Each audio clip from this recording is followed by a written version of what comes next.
So we've taken a look at the internal components of mediascape and how they work. We haven't really talked about what is involved in installing the product. So Louis, we know that the puck attaches to the switcher, and the switcher has a monitor cable that goes to the monitors, and eventually that gets attached to a breakout cable in the monitor control box. Other than hooking these electronics together, what is a dealer really getting themselves into when they decide to install mediascape? Well, the first thing they'll have to do is configure their switch for the number of outputs that they decided to use. In this situation, we have two. So they need a USB cable, an A to B cable. They connect one end of the cable to the laptop, the other end to this switch right here, and they open up our software.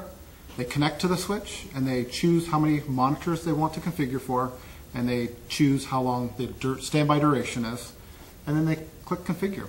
It's that simple. Great. So I know there's one other step in the process, but I also wanted to remind all of you that you can view all of this on the installation videos on Into.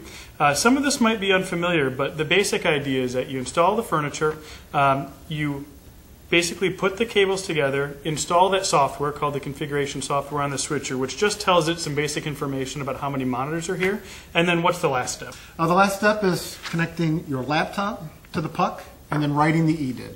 And EDID is basically a translation language between the monitor and your computer, letting you know what resolutions are available to run. This is a really important step. So not every monitor talks to every laptop in the world.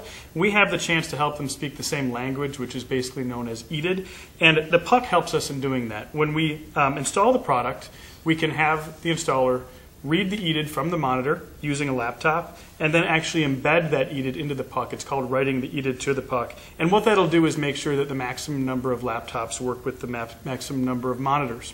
Now, we realize that not every dealer has someone on staff or installers that carry laptops out to installation sites.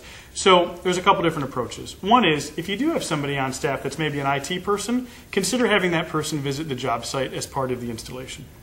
The second step is that if you've got a relationship with a local AV integrator, consider asking them to help with the installation process. And the third option is to use Best Buy for Business. We've worked with them to make sure that they understand mediascape and that they can essentially act as a sub for your installation process to tackle the technology elements of the installation that maybe you're not comfortable with.